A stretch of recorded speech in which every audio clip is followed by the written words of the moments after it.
जब एक संत का सामना एक खूंखार बाघ से हुआ, तब आगे क्या हुआ। इस कहानी में सिर्फ रोमांच ही नहीं बल्कि जीवन की गहरी सीख भी छिपी है। नमस्कार दोस्तों, ऑटोबायोग्राफी ऑफ अ योगी के भाग 6 में आपका स्वागत है। इस अध्याय में योगानंद जी अपने बचपन का एक रोमांचक प्रसंग बताते हैं, जब अपने एक मित्र के साथ वे जंगल की यात्रा पर गए और वहाँ उनकी मुलाकात एक अद्वितीय संत से हुई, जिन्हें लोग बाघ स्वामी कहते थे। कहा जाता है कि उनके पास एक ऐसी शक्ति थी कि बाघ भी उनके सामने शांत हो जाता था। जब योगानंद जी को यह पता चला कि बाघ स्वामी का पता मिल चुका है, तो वे बहुत खुश हुए और अगले ही प्रातः अपने मित्र चंडी के साथ वे जंगल की ओर निकल पड़े। उनके मन में बहुत उत्साह और स्फूर्ति झलक रही थी। कुछ ही समय के बाद वे उस स्थान पर पहुंच गए जहां उन्होंने पहुंचना था। वहाँ पर उन्होंने एक मकान था और उसका दरवाज़ा उन्होंने खटखटाया। तब वहाँ से अंदर से एक नौकर ने दरवाज़ा खोला।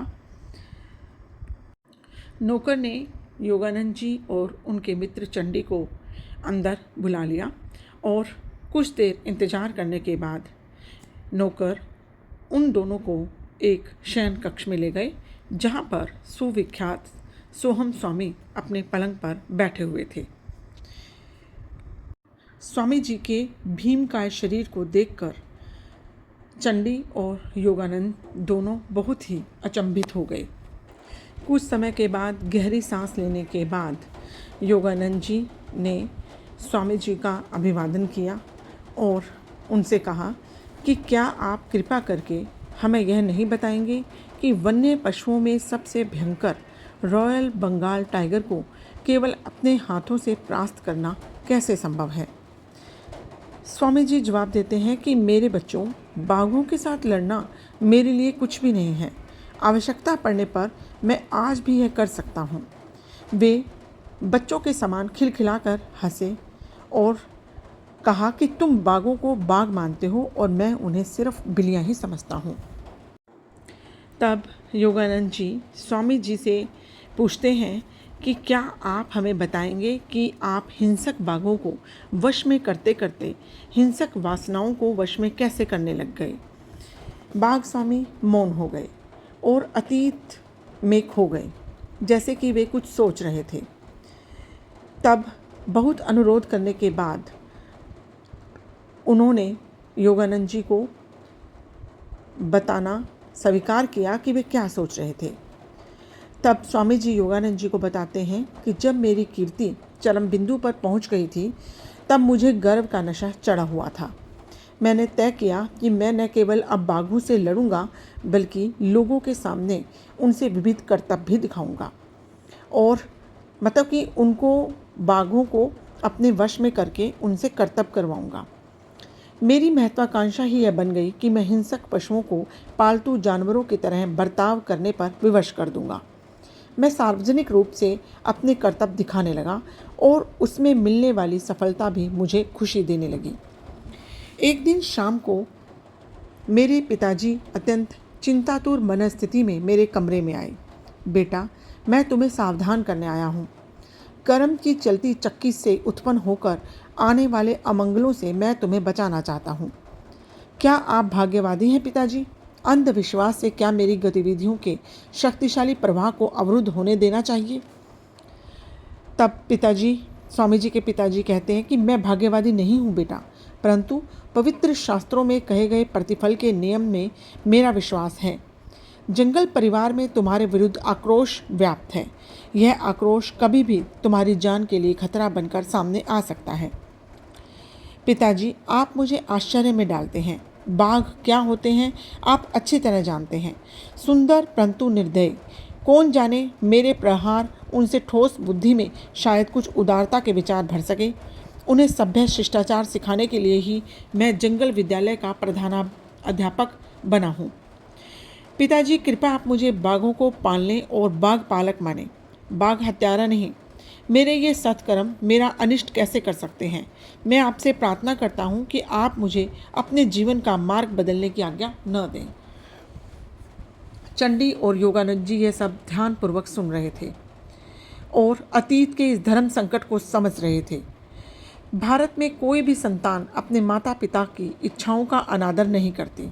बाघ स्वामी आगे कहते हैं, निर्विकार मौन में पिताजी ने मेरा स्पष्टीकरण सुना। तदुपरांत उन्होंने गंभीरतापूर्वक एक रहस्योद्घाटन किया। बेटा, तुम मुझे एक संत की अमंगल सूचक भविष्यवाणी दोहराने पर विवश कर रहे हो। कल जब मैं बरामदे में बैठकर नित्य की भांति अपना ध्यान कर रहा था, तब वे मेरे पास आए थे। मित्रवर, मैं आपके युद्ध प्रिय बेटे के लिए एक संदेश लेकर आया हूँ। उस संत ने बाघ स्वामी के पिताजी को भविष्यवाणी के रूप में आगाह कर दिया था पहले से ही। ये सब बाघ स्वामी योगानंद जी और उसके मित्र चंडी को सुना रहे हैं अपनी पहले की घटना, कि किस तरह जब वह बाघ स्वामी बने और बाघों को उन्होंने अपने कंट्रोल में करना शुरू कर दिया था, तब उनके पिताजी ने उनको रोकने का प्रयास कर रहे थे। और उन्होंने यह बताया कि जब मैं ध्यान में बैठा था तो एक संत जो हैं वो आए हैं मेरे पास और उन्होंने ये कहा कि मैं आपके बेटे के लिए एक संदेश लेकर आया हूँ। संत ने बाघ स्वामी के पिताजी से कहा कि अपने बेटे से कहिए कि वह अपनी बर्बर गतिविधियों को बंद कर दे, अन्यथा बाघ के साथ उसकी अगली लड़ाई में उसे अनेक दुस्साध्य घाव होंगे, जिससे 6 महीने तक वह मरणासन अवस्था में पड़ा रहेगा। तब वह अपना पुराना मार्ग छोड़कर सन्यासी बन जाएगा। इस पर कहानी का बाघ स्वामी पर प्रभाव नहीं पड़ा और उन्होंने अपने पिताजी को कट्टरवादी की कहा कि आप कट्टरवादी भ्रांति के शिकार हो गए हैं। कुछ गंभीर होते हुए बाघ स्वामी योगानंद जी से उसकी आगे की कहानी सुनाते हैं कि पिताजी की चेतावनी के कुछ ही दिन के बाद मैं राजधानी कूच बिहार गया। प्राकृतिक सौंदर्य से भरा यह प्रदेश मेरे लिए नया था और मैं सुखप्रद परिवर्तन की आशा कर रहा था, जैसा हर जगह सदा ही होता है। वहाँ भी सड़कों पर मेरे पीछे पीछे उत्सुक लोगों की भीड़ चलती रहती थी। उनकी फुसफुसाहट के कुछ अंश कभी कभी मुझे सुनाई भी पड़ते थे। लोग आपस में बातचीत करते थे कि यह वही आदमी है जो जंगली बाघों के साथ लड़ता है। आगे बाघ स्वामी बताते हैं कि एक दिन शाम के समय जब मैं आराम कर रहा था तो घोड़ों की टापों की ध्वनि सुनाई दी और मैं जिस घर में रुका हुआ था उसी के सामने आकर वह ध्वनि रुक गई। लंबे कद के पगड़ीधारी पुलिस सिपाहियों का एक दल अंदर घुसा। मैं बहुत ही अचंभित रह गया था। मैंने सोचा कि इन पुलिस वालों के लिए कुछ भी संभव है। कहीं वे मेरे लिए पूर्णतः अगम्य किसी बात पर मेरी खिंचाई करने के लिए तो नहीं आए हैं। परंतु उन्होंने अपने सामान्य व्यवहार के विपरीत अत्यंत विनय के साथ मेरा अभिवादन किया। उन्होंने कहा कि कूच बिहार के युवराज की ओर से आपका स्वागत करने के लिए हमें भेजा गया है। उन्होंने कल प्रातःकाल आपको अपने राजप्रसाद में पधारने का निमंत्रण भेजा है। मैं थोड़ी देर तक सोचता रहा कि किसी अज्ञात के कारण अपनी शांत यात्रा में उपस्थित हुए इस विघ्न से तीव्र उद्वेग की भावना मेरे मन में उठी थी। परंतु पुलिस वालों की विनयशीलता ने मेरे हृदय को छू लिया और मैंने निमंत्रण को स्वीकार कर लिया। और अगले दिन जब मैं कूच बिहार के युवराज के पास पहुंचा तो उन्होंने मेरा बहुत ही अच्छा सा स्वागत किया और कुछ देर के बाद उन्होंने मुझसे कहा कि मेरे नगर में अफवाह फैली हुई है कि आप केवल अपने नंगे हाथों से जंगली बाघों के साथ लड़ सकते हो। क्या यह सच है? तब बाघ स्वामी ने युवराज को जवाब दिया कि हाँ, बिल्कुल सच है। तब युवराज ने बाघ स्वामी से कहा कि हमने हाल ही में एक बाघ को पकड़ा है जिसका नाम है राजा बेगम। मैं आपको उससे लड़ने की चुनौती देता हूँ। यदि आप उसका सफलतापूर्वक सामना कर लेंगे और उसे जंजीर से बांधकर चेतन अवस्था में उसके पिंजरे से बाहर निकाल सके तो यह रॉयल बंगाल टाइगर आपका हो जाएगा। इसके अतिरिक्त सहस्त्रावधि रुपए एवं अन्य कई उपहार भी आपको मिलेंगे। और यदि आपने उससे लड़ना अस्वीकार कर दिया तो हम अपने पूरे राज्य में आपको पाखंडी घोषित कर देंगे।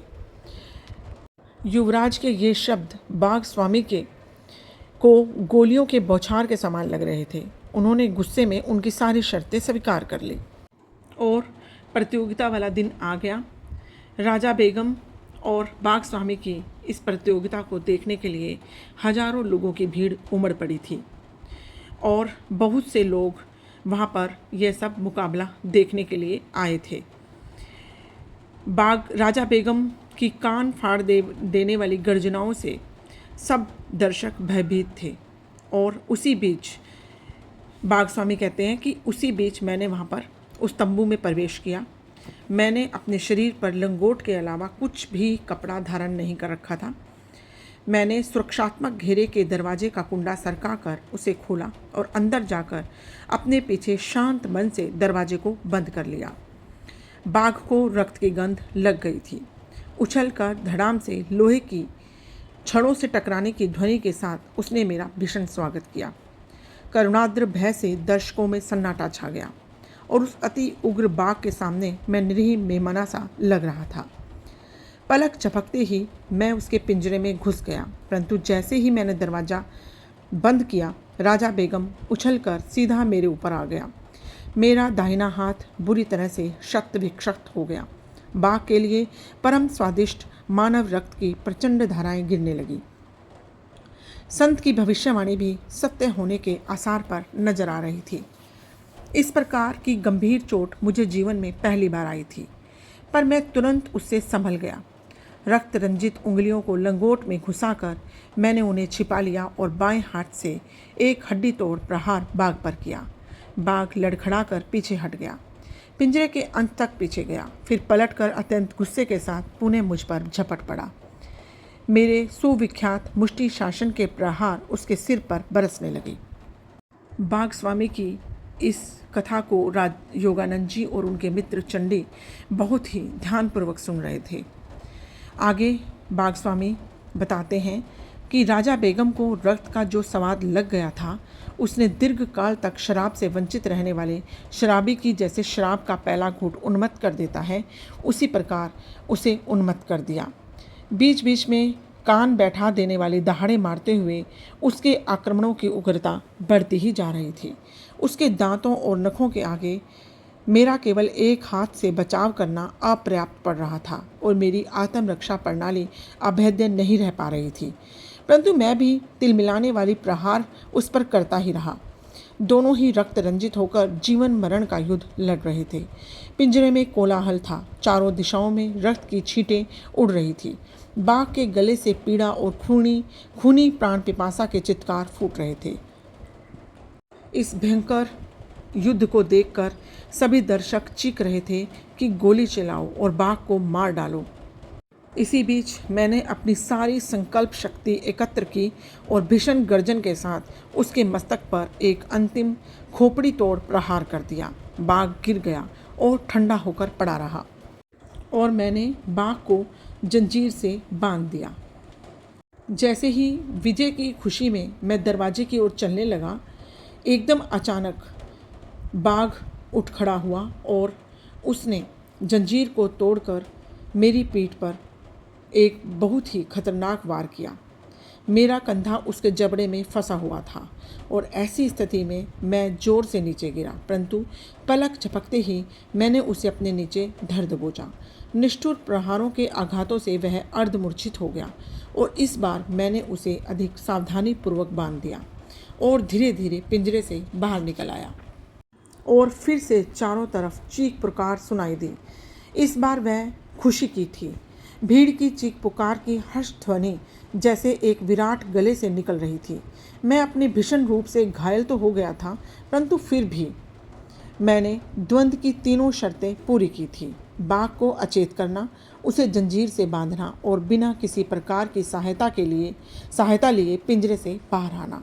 इसके अलावा मैंने उस हिंसक पशु को इस तरह घायल और भयभीत कर दिया था कि मेरे सिर का अप्रतिम पुरस्कार अपने मुख में पाकर भी उसकी ओर उसने कोई ध्यान नहीं दिया। मेरे घावों का प्राथमिक उपचार करने के बाद मेरा सम्मान किया गया। मुझे फूल मालाएं पहनाई गई। मेरे चरणों में स्वर्ण मोहरों की वर्षा की गई। असाधारण रूप से विशाल और वैसे ही क्रूर बाघ पर मेरी विजय की अंतहीन चर्चाएं चारों ओर सुनाई दे रही थी। वचन के अनुसार राजा बेगम को मुझे दे दिया गया, परंतु मुझे कोई हर्ष नहीं था। मेरे हृदय में आध्यात्मिक परिवर्तन आ गया था। ऐसा प्रतीत हो रहा था कि पिंजरे से बाहर निकलने के साथ ही मैंने संसार में अपनी महत्वाकांक्षाओं का द्वार भी बंद कर दिया था। 6 महीने तक मरणासन अवस्था में रहकर मैं कूच विहार छोड़ने योग्य ठीक हो गया और अपने गांव लौट आया। अब मैं जान गया था कि जिन साधु ने सावधानी का विवेकपूर्ण इशारा दिया था वही मेरे गुरु हैं।